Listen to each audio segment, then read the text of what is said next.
नमस्कार, मैं हाँ रविंदर रियाज ते सच कहूं पंजाबी तुसीं देख रहे हो। पोह ਦੀਆਂ ਰਾਤਾਂ ਇਸ ਵੇਲੇ ਹੈਗੀਆਂ ਤੇ ਕਿਸਾਨ ਅਜੇ ਵੀ ਠੰਡੀਆਂ ਰਾਤਾਂ ਵਿੱਚ ਦਿੱਲੀ ਦੀ ਸਰਹੱਦਾਂ ਰੋਕੀ ਬੈਠੇ ਨੇ। ਕਾਰਨ ਤੁਹਾਨੂੰ ਸਭ ਨੂੰ ਪਤਾ ਹੀ ਹੈ ਕਿ ਖੇਤੀ ਕਾਨੂੰਨ ਜਿਹੜੇ ਕੇਂਦਰ ਸਰਕਾਰ ਵੱਲੋਂ ਲਿਆਂਦੇ ਗਏ ਸੀ, ਡਟ ਕੇ ਉਸ ਦਾ ਜਿਹੜੇ ਦੇਸ਼ ਤੇ ਵੱਖ-ਵੱਖ ਜਿਹੜੀ ਜਥੇਬੰਦੀਆਂ ਕਿਸਾਨਾਂ ਵੱਲੋਂ ਕੀਤਾ ਜਾ ਰਿਹਾ। ਇੱਕ ਮਾਤਰ ਮੇਰੇ ਨਾਲ ਜਿਹੜੇ ਨਾਲ ਡਾਕਟਰ KV ਸਿੰਘ ਜੀ ਬੈਠੇ ਨੇ, ਤੁਹਾਨੂੰ ਇਹਨਾਂ ਦੇ ਵਾਕਿਫ ਕਰਾ ਦਾਂ ਤਾਂ ਇਹ ਇੱਕ ਮਾਤਰ ਐਸੇ ਵਿਧਾਇਕ ਦੇ ਪਿਤਾ ਹੈ ਜਿਹੜੇ ਸਰਸੇ ਤੋਂ ਇਹਨਾਂ ਨੇ ਇੱਕ ਜਿਹੜੀ ਬੱਸ ਹੈ ਫ੍ਰੀ ਸੇਵਾ ਜਿਹੜੀ ਕਿਸਾਨਾਂ ਦੇ ਜਥੇਬੰਦੀਆਂ ਦੇ ਸ਼ਮੂਲੀਅਤ ਕਰਨ ਲਈ ਕਿਸਾਨਾਂ ਨੂੰ ਇੱਥੋਂ ਸਰਸੇ ਤੋਂ ਲਿਜਾ ਕੇ ਟਿਕਰੀ ਬਾਰਡਰ ਤੇ ਉੱਥੇ ਛੱਡਦੀ ਹੈ ਤੇ ਇਹਨਾਂ ਨਾਲ ਗੱਲਬਾਤ ਕਰਦੇ ਹਾਂ। ਡਾਕਟਰ ਸਾਹਿਬ, ਸਭ ਤੋਂ ਪਹਿਲਾਂ ਸਵਾਗਤ ਹੈ ਤੁਹਾਡਾ। ਧੰਨਵਾਦ, ਬਹੁਤ ਬਹੁਤ ਧੰਨਵਾਦ ਤੁਹਾਡਾ। ਡਾਕਟਰ ਸਾਹਿਬ, ਕੀ ਕਹੋਗੇ, ਤੁਹਾਡੀ ਜਿੰਨੀ ਉਮਰ ਹੈ ਤੇ ਸਿਆਸੀ ਜਿਹੜਾ ਤੁਹਾਡਾ ਤਜਰਬਾ ਹੈ, ਬਹੁਤ ਲੰਬਾ ਤਜਰਬਾ ਹੈ, ਹੁਣ ਤੱਕ ਇਸ ਸੰਘਰਸ਼ ਨੂੰ ਤੁਸੀਂ ਕਿਸ ਨਜ਼ਰ ਨਾਲ ਦੇਖਦੇ ਹੋ? ਸਭ ਤੋਂ ਪਹਿਲੀ ਗੱਲ ਤਾਂ ਮੈਂ ਮੇਰੀ ਜ਼ਿੰਦਗੀ 'ਚ ਇਹੋ ਜਿਹਾ ਕਦੇ ਅੰਦੋਲਨ ਵੀ ਨਹੀਂ ਵੇਖਿਆ ਜੀ, जो सही मायने च लोकतांत्रिक रूप से और बहुत शांति प्रिय दल ना लागू चल रहा है। और जड़ा राष्ट्रपिता महात्मा गांधी ने जड़ा रास्ता विखाया सी जी, उस रास्ते से चलते हुए बहुत शानदार शांति नाल ते लोकतांत्रिक तरीके से इस वास्ते मैं सारे किसान संगठनों और सारे किसान मजदूर भरा जड़े 36 बिरादरी लोग जड़े शामिल हो रहे हैं जी, ਸਭ ਦਾ ਮੈਂ ਬਹੁਤ ਬਹੁਤ ਧੰਨਵਾਦ ਕਰਦਾ ਕਿ ਇਹਨਾਂ ਨੇ ਸ਼ਾਂਤੀਪੂਰਕ ਜਿਹੜੇ ਧਰਨੇ ਨੂੰ ਅੱਗੇ ਵਧਾਉਣ ਦਾ ਕੰਮ ਕੀਤਾ। ਔਰ ਮੈਨੂੰ ਪੂਰਾ ਉਮੀਦ ਨਹੀਂ ਆਈ, ਯਕੀਨ ਹੈਗਾ ਇਹਦਾ ਨਤੀਜਾ ਨਿਕਲੇਗਾ ਔਰ ਸਾਰਥਕ ਨਤੀਜਾ ਆਵੇਗਾ। ਕਿਸਾਨ ਤੇ ਮਜ਼ਦੂਰ ਦੀ ਜਿੱਤ ਹੋਵੇਗੀ। KV ਸਿੰਘ ਜੀ, ਤੁਹਾਡੇ ਵੱਲੋਂ ਇੱਕ ਬਹੁਤ ਅੱਛਾ ਜਿਹੜਾ ਉਪਰਾਲਾ ਕੀਤਾ ਜਾ ਰਿਹਾ, ਕਿਸਾਨਾਂ ਨੂੰ ਇੱਥੇ ਜਿਹੜੀ ਫ੍ਰੀ ਸੇਵਾ ਮੁਹੱਈਆ ਕਰਵਾਈ ਗਈ ਹੈ। ਕੀ ਇਹ ਕਾਰਜ ਕਦੋਂ ਤੁਹਾਡੇ ਮਾਈਂਡ ਵਿੱਚ ਆਇਆ ਕਿ ਸਾਨੂੰ ਵੀ, ਹਾਲਾਂਕਿ ਕਾਂਗਰਸ ਜਿਹੜੀ ਹੈਗੀ ਹੈ, ਤੁਹਾਨੂੰ ਪਤਾ ਹੋਣਾ ਕਿ ਉੱਥੇ ਜਾ ਕੇ ਤੁਹਾਨੂੰ ਮੰਚ ਤੇ ਬੋਲਣ ਦਾ ਵੀ ਸ਼ਾਇਦ ਨਹੀਂ ਦੇਣਾ, ਫਿਰ ਵੀ ਤੁਸੀਂ ਇਸ ਸਭ ਚੀਜ਼ਾਂ ਤੋਂ ਉੱਪਰ ਉੱਠ ਕੇ ਤੁਸੀਂ ਆਪ ਸੇਵਾ ਸ਼ੁਰੂ ਕੀਤੀ, ਕੀ ਕਹੋਗੇ? ਨਹੀਂ, ਮੈਂ ਉੱਥੇ ਕੋਈ ਜਿਹੜਾ ਹੁਣ ਜਾ ਰਹੇ ਆ, ਪਹਿਲੇ ਮੇਰਾ ਜੋ ਅਮਿਤ ਹੈ ਸਿਹਾਗ ਜਿਹੜਾ MLA ਡਾਵਾਲੀ ਹਲਕੇ 'ਚ ਗਏ, ਉੱਥੇ ਜਾ ਕੇ ਆਇਆ। ਉਹ ਜਦੋਂ ਜਾ ਕੇ ਆਇਆ ਉੱਥੇ ਤਾਂ ਉਹਨੂੰ ਅਹਿਸਾਸ ਹੋਇਆ ਉੱਥੇ ਜਾ ਕੇ ਕਿ ਵੀ ਸਾਨੂੰ ਵੀ ਇਹਦੇ ਵਾਸਤੇ ਕੁਛ ਨਾ ਕੁਛ ਆਪਣਾ ਸਹਿਯੋਗ ਦੇਣਾ ਚਾਹੀਦਾ ਜੀ। ਉਸ ਸਹਿਯੋਗ ਨਾਲ ਤੇ ਕਿਸਾਨ ਹੋਣ ਦੇ ਨਾਤੇ ਅਸੀਂ ਆ ਇੱਕ ਛੋਟਾ ਜਿਹਾ ਸਹਿਯੋਗ ਜਿਹੜਾ ਉਪਰਾਲਾ ਸ਼ੁਰੂ ਕੀਤਾ ਹੈਗਾ ਕਿ ਆਮ ਆਦਮੀ ਕਿਸਾਨ ਤੇ ਮਜ਼ਦੂਰ ਉਹਦਾ ਇਸ ਅੰਦੋਲਨ ਦਾ ਭਾਗੀਦਾਰ ਬਣ ਸਕੇ। ਔਰ ਉਸ ਭਾਗੀਦਾਰ ਬਣਾਉਣ ਵਾਸਤੇ ਇੱਕ ਛੋਟਾ ਜਿਹਾ ਆ ਬੱਸ ਯਾਤਰਾ ਸ਼ੁਰੂ ਕੀਤੀ ਹੈ ਤਾਂ ਕਿ ਉੱਥੇ ਜਾ ਕੇ ਭਾਗੀਦਾਰ ਬਣ ਸਕੇ। ਜਿੱਥੇ ਤੱਕ ਬੋਲਣ ਦੇ ਸਵਾਲ ਹੈਗਾ, ਮੈਂ ਖੁਦ ਵੀ ਨਹੀਂ ਬੋਲਣਾ ਚਾਹੁੰਦਾ ਕਿ ਮੈਂ ਕੋਈ ਰਾਜਨੀਤੀ ਕਰਨ ਨਹੀਂ ਜਾ ਰਿਹਾ ਸੀ ਉੱਥੇ। ਅਸੀਂ ਉੱਥੇ ਜਾ ਰਹੇ ਕਿਸਾਨ ਦੇ ਰੂਪ 'ਚ, ਉਹਨਾਂ ਦਾ ਹਮਦਰਦ। ਮੈਂ ਖੁਦ ਵੀ ਕਿਸਾਨ ਹਾਂ, ਕਿਸਾਨ ਦਾ ਬੇਟਾ, ਔਰ ਸਾਡਾ ਨੈਤਿਕ ਫਰਜ਼ ਬਣਦਾ ਹੈ ਕਿ ਇਸ ਅੰਦੋਲਨ 'ਚ ਅਸੀਂ ਵੀ ਜਿੰਨਾ ਆਪਣਾ ਸਹਿਯੋਗ ਦੇ ਸਕੇ ਜਿਸ ਰੂਪ 'ਚ, ਤਾਂ ਕਿ ਕਿਸਾਨ ਤੇ ਮਜ਼ਦੂਰ ਦੀ ਜਿੱਤ ਹੋਵੇ। ਡਾਕਟਰ ਸਾਹਿਬ ਨੇ ਬਹੁਤ ਵੱਡੀ ਗੱਲ ਕਹੀ ਹੈ ਕਿ ਮੈਂ ਉੱਥੇ ਮੈਨੂੰ ਨਾ ਹੀ ਬੋਲਣ ਦਾ ਸ਼ੌਂਕ ਹੈ, ਕਿਉਂਕਿ ਇਹ ਜਿਹੜਾ ਮੁੱਦਾ ਹੈ ਇੱਕ ਭਾਈਚਾਰੇ ਦਾ ਹੈ, ਪਾਰਟੀਬਾਜ਼ੀ ਤੋਂ ਉੱਪਰ ਉੱਠ ਕੇ ਇਹ ਸਭ ਲੋਕ ਹੈ ਜਿਹੜੇ ਉੱਥੇ ਸ਼ਮੂਲੀਅਤ ਕਰਨ ਜਾ ਰਹੇ ਨੇ।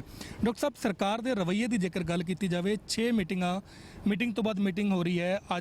ਅੱਜ ਦੀ ਮੀਟਿੰਗ ਸੀ, ਕਾਲ ਦਿੱਤੀ ਗਈ ਸੀ, ਲੇਕਿਨ ਇੱਕ ਦਿਨ ਫਿਰ ਡਿਲੇ ਕਰ ਦਿੱਤਾ ਗਿਆ। ਮੀਟਿੰਗ ਤੇ ਮੀਟਿੰਗ ਹੋ ਰਹੀ ਹੈ, ਲੇਕਿਨ ਫਿਰ ਵੀ ਬੇਸਿੱਟਾ ਨਤੀਜੇ ਆ ਰਹੇ ਨੇ, ਕੀ ਕਹੋਗੇ? ਸਰਕਾਰ ਨਾਲ ਜਿਹੜਾ ਅੰਕਲਨ ਹੈਗਾ ਨਾ ਜੀ, ਉਹਨਾਂ ਦੇ ਦਿਮਾਗ 'ਚ ਕੁਝ ਹੋਰ ਤਸਵੀਰ ਸੀ ਜੀ, ਉਹ ਅੰਕਲਨ ਉਹਨਾਂ ਦਾ ਗਲਤ ਹੁੰਦਾ ਜਾ ਰਿਹਾ ਜੀ।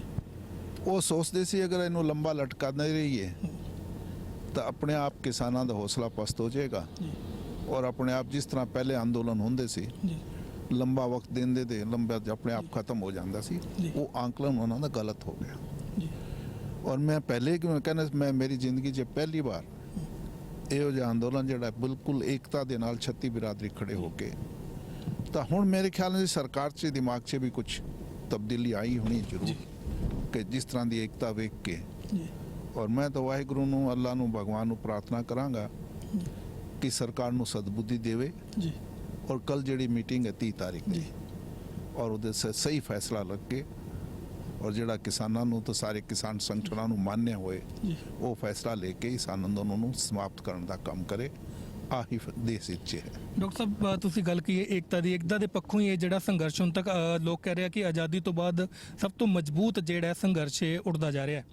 ਕੁਝ ਸਿਆਸੀ ਪਾਰਟੀਆਂ ਵੱਲੋਂ ਖਾਸ ਕਰ ਭਾਜਪਾ ਦੇ ਆਗੂਆਂ ਵੱਲੋਂ ਹੀ ਦੋ ਫੜ ਕਰਨ ਦੀ ਕੋਸ਼ਿਸ਼ ਕੀਤੀ ਜਾ ਰਹੀ ਹੈ, ਖਾਸ ਕਰ ਹਰਿਆਣਾ ਵਾਲਿਆਂ ਨੂੰ ਤੇ ਪੰਜਾਬ ਵਾਲਿਆਂ ਨੂੰ। ਐਸਵਾਈਐਲ ਦਾ ਮੁੱਦਾ ਜਿਹੜਾ ਕਿ ਇਸ ਕਿਸਾਨੀ ਅੰਦੋਲਨ ਦਾ ਉਹਦਾ ਕੋਈ ਮੁੱਦਾ ਹੀ ਨਹੀਂ ਹੈ, ਮੁੱਦਾ ਵਿਹੀਨ ਹੈ ਫਿਲਹਾਲ ਇਸ ਅੰਦੋਲਨ ਦੀ ਜੇਕਰ ਗੱਲ ਕੀਤੀ ਜਾਵੇ, ਲੇਕਿਨ ਉਹਨੂੰ ਫਿਰ ਉਭਾਰਨਾ ਚਾਹ ਰਹੀ ਹੈ। ਤਾਂ ਇਹ ਜਿਹੜੇ ਨੈਰੇਟਿਵ ਕੀ ਸੈੱਟ ਕਰਨਾ ਚਾਹ ਰਹੀ ਹੈ ਸਰਕਾਰ? ਨਹੀਂ, ਮੈਂ ਕਹਿੰਦਾ ਉਹਨਾਂ ਦੀ ਸਾਜ਼ਿਸ਼ ਸੀ ਪਹਿਲੇ ਲੰਬਾ ਲਟਕਾ ਕੇ ਇਹਨੂੰ ਖਤਮ ਕਰਨ ਦਾ। ਜੀ ਫਿਰ ਤੁਸੀਂ ਜਿਸ ਤਰ੍ਹਾਂ ਸਵਾਲ ਪੁੱਛਿਆ, ਸਵਾਲ 'ਚ ਜਵਾਬ ਤੁਸੀਂ ਵੀ ਦਿੱਤਾ ਜੀ ਕਿ ਦੋ ਫਾੜ ਕਰਵਾ ਦੀ ਉਹਨਾਂ ਦੀ ਸਾਜ਼ਿਸ਼ ਸੀ, ਪਰ ਇਸ ਤਰ੍ਹਾਂ ਦੀ ਸਾਜ਼ਿਸ਼ ਲੋਕ ਸਮਝ ਗਏ। ਜੀ ਹੁਣ ਉਹਨਾਂ ਦੇ ਭੁਲੇਖੇ 'ਚ ਨਹੀਂ ਆਣਾ ਕਿਸੇ ਕੀਮਤ 'ਚ। ਔਰ ਐਸਵਾਈਐਲ ਬਣਾਉਣ ਨੂੰ ਰੋਕਿਆ ਕਿਨੇ? ਜੀ ਸੁਪਰੀਮ ਕੋਰਟ ਨੇ ਫੈਸਲਾ ਦਿੱਤਾ, ਜੀ ਸਰਕਾਰ ਇਹਨਾਂ ਹਰਿਆਣਾ ਦੀ ਸਰਕਾਰ ਇਹਨਾਂ ਦੀ ਹੈ, ਜੀ ਕੇਂਦਰ 'ਚ ਸਰਕਾਰ ਇਹਨਾਂ ਦੀ ਹੈ, ਜੀ ਲਾਗੂ ਕਰਨ। ਰੋਕਿਆ ਕਿ ਨਾ? ਉਹਨਾਂ ਦਾ ਨੈਤਿਕ ਫਰਜ਼ ਬਣਦਾ ਹੈ ਕਿ ਜਿਹੜਾ ਸੁਪਰੀਮ ਕੋਰਟ ਨੇ ਫੈਸਲਾ ਕੀਤਾ ਉਹਨੂੰ ਲਾਗੂ ਕਰਨ। ਕਿਸੇ ਨੇ ਕਿੰਨੇ ਕੇ ਮਨਾ ਕਿ ਨਹੀਂ ਕੀਤਾ? ਪਰ ਇਸ ਤਰ੍ਹਾਂ ਦੀ ਸਾਜ਼ਿਸ਼ ਹੁਣ ਕਿਸਾਨ ਸਮਝ ਗਿਆ, ਉਹਨਾਂ ਦੀ ਸਾਜ਼ਿਸ਼ 'ਚ ਨਹੀਂ ਆਣਾ। और भारतीय जनता पार्टी च भी लोग मेरे ख्याल में उन्होंने भी कितने ना कितने दम घुट रहा है इस फैसले तक, पर हिम्मत नहीं कर रहे। और धीरे धीरे अगर फैसला नहीं होया इस तरह का आंदोलन तो लोग कि उन्होंने घरों तो निकलने मना कर दें कि वापस अपने आप इन्हों च आना, जनता च आड़ के पद छड़ के आना पवेगा इन्हों च। ਕਿਸਾਨਾਂ ਦਾ ਵਿਰੋਧ ਸਰ ਲਗਾਤਾਰ ਦੇਖ ਰਹੇ ਹਾਂ, ਖਾਸ ਕਰ ਸਰਸੇ 'ਚ ਵੀ ਆਪਾਂ ਨੇ ਦੇਖਿਆ ਐਮਪੀ ਸਾਹਿਬ ਦਾ ਬਹੁਤ ਜ਼ਿਆਦਾ ਵਿਰੋਧ ਕੀਤਾ ਗਿਆ। तमाम ਜਗ੍ਹਾ ਤੇ ਪੰਜਾਬ 'ਚ ਅਗਰ ਗੱਲ ਕੀਤੀ ਜਾਵੇ ਤਾਂ ਭਾਜਪਾ ਆਗੂਆਂ ਦਾ ਵਿਰੋਧ ਹੋ ਰਿਹਾ। ਲੰਬੀ ਦੂਰਗਾਮੀ ਇਹਦੇ परिणाम ਕੀ ਦੇਖਦੇ ਹੋ ਤੁਸੀਂ ਭਾਜਪਾ ਦੇ? ਕੀ ਲੱਗਦਾ ਤੁਹਾਨੂੰ ਇਹ ਜਿਹੜਾ ਅੰਦੋਲਨ ਹੈ ਕਿਤੇ ਨਾ ਕਿਤੇ ਸਰਕਾਰ ਨੂੰ ਲੈ ਕੇ ਬਹਿ ਜਾਊਗਾ? ਕੀ ਦੇਖਦੇ ਹੋ ਤੁਸੀਂ? ਨਹੀਂ, ਮੈਂ ਇਸ ਨੂੰ ਮੁੱਦੇ ਨੂੰ ਮੈਂ ਰਾਜਨੀਤਿਕ ਰੰਗ ਨਹੀਂ ਦੇਣਾ ਚਾਹੁੰਦਾ। ਆ ਫੈਸਲਾ ਜਨਤਾ ਕਰੇਗੀ, ਉਹ ਤਾਂ ਚੁਣਾਵੀ ਫੈਸਲਾ जनता ਅੱਗੇ ਹੈ, जनता ने ਕੀ ਕਰਨਾ ਕਿਸੇ। ਅੱਜ ਜਿਹੜਾ ਹੈ ਆ ਮੁੱਦਾ ਨਾ ਤਾਂ ਰਾਜਨੀਤਿਕ ਮੁੱਦਾ ਹੈ ਨਾ ਚੁਣਾਵੀ ਮੁੱਦਾ ਹੈ, ਆ ਦੇਸ਼ ਹਿੱਤ ਦੇ ਹੈ ਦੇ ਮਤਲਬ ਇਹਦੇ ਅਗਰ ਲਾਗੂ ਫੈਸਲਾ ਜਲਦ ਨਹੀਂ ਕੀਤਾ ਤਾਂ ਦੇਸ਼ ਦਾ ਅਹਿਤ ਹੋਏਗਾ। ਔਰ ਕਿਸਾਨ ਮਜ਼ਦੂਰ ਔਰ ਆ ਪਹਿਲਾ ਅੰਦੋਲਨ ਹੈ ਕਿ ਸਿਰਫ ਇੱਕ ਵਰਗ ਨਹੀਂ, ਅਗਰ ਇਸ ਲਾਗੂ ਹੋ ਜਾਂਦੇ ਤਾਂ ਕਿਸਾਨਾਂ ਨੂੰ ਤਾਂ ਨੁਕਸਾਨ ਹੈਗਾ ਹੀ ਹੈਗਾ। ਔਰ ਦੂਜਾ ਮਜ਼ਦੂਰ ਗਰੀਬ ਬੰਦੇ ਨੂੰ, ਕਿਉਂਕਿ ਅਗਰ ਐਮਐਸਪੀ ਖਤਮ ਹੋ ਗਈ ਤਾਂ ਡਿਪੂਆਂ 'ਚ ਅਨਾਜ ਨਹੀਂ ਆਣਾ। और जो सरकारी खरीद नहीं होना, डिपू से अनाज ही नहीं आएगा तो गरीब ਨੂੰ सस्ता अनाज नहीं मिलना। और तीजा जड़ा एसेंशियल कमोडिटी एक्ट जड़ा हैगा ਉਹਨੂੰ खत्म करता तो बड़े जड़े उद्योग घराने अडानी वगैरह वो सारे अगर भंडार कर लेंगे तो फिर महंगाई भी बढ़ेगी, तो आम उपभोक्ता ਨੂੰ भी नुकसान है, किसान ਨੂੰ भी नुकसान है, मजदूर ਨੂੰ भी नुकसान है, आम उपभोक्ता ਨੂੰ नुकसान है। और प्राइवेट मंडियां आ गई तो आड़तियां ਨੂੰ भी नुकसान है। तो सारा मतलब इस वास्ते ਇਹਨੂੰ ਰਾਜਨੀਤੀ ਤੋਂ ਉੱਤੇ ਉੱਠ ਕੇ ਮੋਦੀ ਸਾਹਿਬ ਨੂੰ ਆਪਣਾ ਅਹੰਕਾਰ ਤੇ ਹੱਠ ਧਰਮਿਤਾ ਛੱਡ ਕੇ ਦੇਸ਼ ਹਿੱਤ 'ਚ ਇਹਨਾਂ ਤਿੰਨਾਂ ਕਾਨੂੰਨਾਂ ਨੂੰ ਵਾਪਸ ਲੈਣਾ ਚਾਹੀਦਾ। ਔਰ ਫਿਰ ਦੁਬਾਰਾ ਕਿਸਾਨ ਸੰਗਠਨਾਂ ਨਾਲ, कृषि विशेषज्ञों नाल बैठ के सलाह मशवरा करके और फिर ਜਿਹੜਾ ਸਭ ਨੂੰ ਮਾਨਿਆ ਹੋਏ, ਸਰਵ ਮਾਨਿਆ ਹੋਏ ਉਹ ਕਾਨੂੰਨ ਬਣਾ ਕੇ ਲਾਗੂ ਕਰਨੇ ਚਾਹੀਦੇ ਨੇ। ਡਾਕਟਰ ਸਾਹਿਬ, ਤੁਹਾਨੂੰ ਲੱਗਦਾ ਹੈ ਕਿ ਕਿਤਨਾ ਕਿਤੇ ਜਿਹੜਾ ਅਧਿਆਦੇਸ਼ ਪਹਿਲਾਂ ਲਿਆਏ ਗਏ ਸੀ ਫਿਰ ਬਾਅਦ ਤੋਂ ਉਹਨੂੰ ਇੰਪਲੀਮੈਂਟ ਕੀਤਾ ਗਿਆ ਕਾਨੂੰਨ ਦੇ ਵਿੱਚ, ਨਹੀਂ ਲੱਗਦਾ ਕੋਵਿਡ ਦਾ ਜਿਸ ਪ੍ਰਕਾਰ ਦੌਰ ਚੱਲ ਰਿਹਾ ਸੀ ਕਿਤਨਾ ਕਿਤੇ ਤੇਜ਼ੀ ਜਾਂ ਮਤਲਬ ਜਲਦਬਾਜ਼ੀ ਹੋਈ ਹੈ?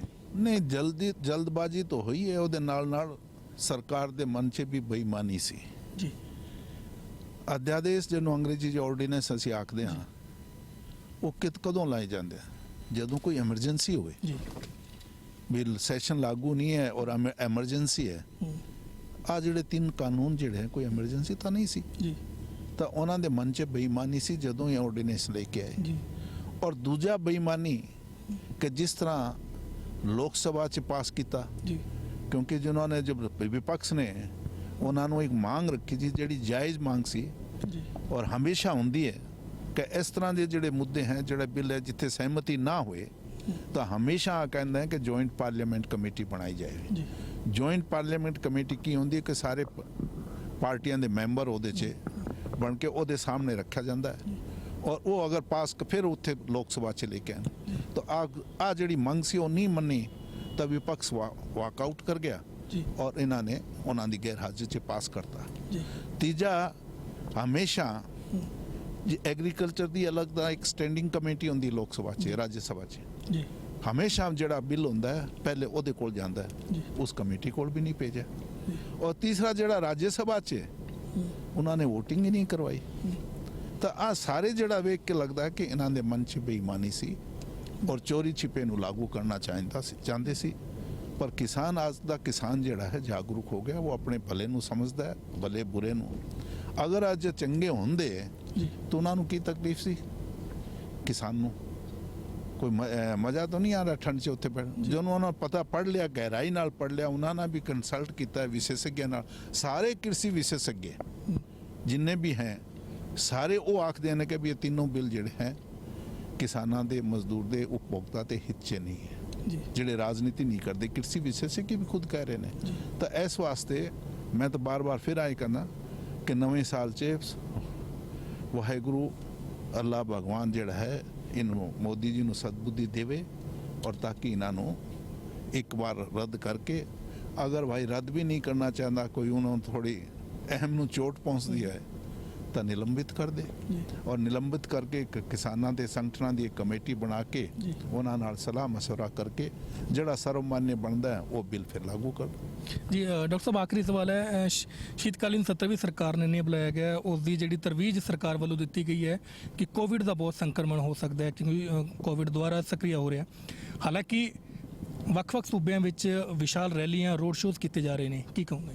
ਨਹੀਂ, ਜਦੋਂ ਕੋਵਿਡ 'ਚ ਬਿਹਾਰ ਦਾ ਚੁਣਾਵ ਹੋ ਸਕਦਾ ਹੈ ਜੀ, ਔਰ ਜਦ ਅਮਿਤ ਸ਼ਾਹ ਲੱਖਾਂ ਦੀ ਤਾਦਾਦ 'ਚ ਰੋਡ ਸ਼ੋਅ ਕਰ ਸਕਦਾ ਹੈ ਬੰਗਾਲ 'ਚ ਜੀ, ਤਾਂ ਸਿਰਫ ਬੇਈਮਾਨੀ ਹੈ, ਕਿਉਂਕਿ ਕਿਸਾਨ ਅੰਦੋਲਨ ਚੱਲ ਰਿਹਾ ਸੀ, ਵਿਪਕਸ਼ ਦਾ ਸਾਹਮਣਾ ਨਹੀਂ ਕਰਨਾ ਚਾਹੁੰਦਾ। ਜੀ, ਖੈਰ ਲੰਬਾ ਨਹੀਂ, ਉਹ ਕਹਿੰਦੇ ਨੇ ਜੇ ਬੱਕਰੀ ਦੀ ਮਾਂ ਕਦੋਂ ਤੱਕ ਖੈਰ ਬਣਾਵੇਗੀ। ਜਨਵਰੀ 'ਚ ਆ ਰਿਹਾ, ਜਨਵਰੀ 'ਚ ਕਿਉਂ ਬਜਟ ਸੈਸ਼ਨ ਆਉਂਦਾ ਤਾਂ ਲਾਗੂ ਕਰਨਾ ਹੀ ਪਏਗਾ। ਜੀ, ਤਾਂ ਸਾਰੀ ਇਹਨਾਂ ਨੂੰ ਨਿਚੋੜ ਨਿਕਾਲ ਕੇ ਵੇਖੋ ਲਬੋ ਲਬਾਬ, ਤਾਂ ਸਰਕਾਰ ਦੀ ਮਨਸ਼ਾ ਠੀਕ ਨਹੀਂ ਹੈਗੀ। ਅਗਰ ਮਨਸ਼ਾ ਠੀਕ ਹੁੰਦੀ ਤਾਂ ਇਹਨਾਂ ਨੂੰ ਸਟੈਂਡਿੰਗ ਕਮੇਟੀ 'ਚ ਭੇਜਦੇ, ਜੇਪੀਸੀ ਵੀ ਬਣਾ ਸਕਦੇ ਸੀ ਜੀ, ਔਰ ਕਿਸਾਨਾਂ ਨਾਲ ਵੀ ਰਾਏ ਕਰ ਸਕਦੇ ਸੀ ਜੀ, ਔਰ ਲੋਕ ਸਭਾ 'ਚ, ਰਾਜ ਸਭਾ 'ਚ ਖੁੱਲ ਕੇ ਬਹਿਸ ਵੀ ਕਰਵਾ ਸਕਦੇ ਸੀ। ਪਰ ਕਿਸੇ ਨੂੰ ਭਾਗੀਦਾਰ ਨਾ ਬਣਾ ਕੇ ਚੋਰੀ ਛਿਪੇ ਪਿਛਲੇ ਦਰਵਾਜ਼ੇ ਲਾਗੂ ਕਰਨ ਦੀ ਕੋਸ਼ਿਸ਼ ਕੀਤੀ ਹੈ। ਪਰ ਹੁਣ ਜਿਹੜਾ ਕਿਸਾਨ ਜਾਗਰੂਕ ਹੋ ਗਿਆ, ਕਿਸੇ ਕੀਮਤ ਆ ਲਾਗੂ ਨਹੀਂ ਹੋ ਸਕਦੇ, ਰੱਦ ਕਰਨਾ ਹੀ ਪਵੇਗਾ, ਔਰ ਜਿੰਨਾ ਛੇਤੀ ਰੱਦ ਕਰਦੇ ਉਹ ਦੇਸ਼ ਹਿੱਤ 'ਚ ਹੈ। ਇਹ ਸੀ ਸਾਡੇ ਨਾਲ ਡਾਕਟਰ ਕੇਵੀ ਸਿੰਘ ਜੀ, ਅਮਿਤ ਸਿਆਗ ਦੇ ਜਿਹੜੇ ਕਾਂਗਰਸ ਦੇ ਡੱਬਵਾਲੀ ਤੋਂ ਵਿਧਾਇਕ ਨੇ, ਉਹਨਾਂ ਦੇ ਫਾਦਰ ਸਾਹਿਬ ਨੇ। ਸਾਫ਼ ਤੌਰ ਤੇ ਇਹਨਾਂ ਨੇ ਦੋ ਗੱਲਾਂ ਜਿਹੜੀਆਂ ਮਹੱਤਵਪੂਰਨ ਕਹੀਆਂ ਕਿ ਖੇਤੀ ਜਿਹੜੇ ਕਾਨੂੰਨ ਹੈ ਕਿਤੇ ਨਾ ਕਿਤੇ ਸਰਕਾਰ ਨੇ ਜਲਦਬਾਜ਼ੀ ਵਿੱਚ ਇਹ ਫੈਸਲਾ ਲਿਆ। ਹਾਲਾਂਕਿ ਇੱਕ ਗੱਲ ਹੋਰ ਇਹਨਾਂ ਨੇ ਜਿਹੜੀ ਮਹੱਤਵਪੂਰਨ ਗੱਲ ਕਹੀ ਹੈ ਕਿ ਸਭ ਰਾਜਨੀਤਿਕ ਪਾਰਟੀਆਂ ਤੋਂ, ਸਿਆਸੀ ਪਾਰਟੀਆਂ ਤੋਂ ਉੱਪਰ ਉੱਠ ਕੇ ਇਕਜੁੱਟ ਹੋ ਕੇ ਇੱਕ ਮੰਚ ਤੇ ਆਉਣ, ਨਾ ਹੀ ਉੱਥੇ ਸਾਨੂੰ ਬੋਲਣ ਦੀ ਲੋੜ ਹੈ ਤੇ ਅਸੀਂ ਕਿਸਾਨਾਂ ਦੇ ਜਿਹੜੇ ਵਿੱਚ ਸ਼ਮੂਲੀਅਤ ਕਰਨ ਲਈ ਇੱਕ ਭਾਈਚਾਰੇ ਦੀ ਸਾਂਝ ਦੇਣ ਆਏ ਨੇ। कैमरामैन जसबीर जस्सी के नाल रविंद्र रियाज, सच कहूं। देश विदेश की तमाम खबरों से जुड़े रहने के लिए सब्सक्राइब करें सच कहूं और बेल आइकन प्रेस करके पाएं हर लेटेस्ट अपडेट सबसे पहले।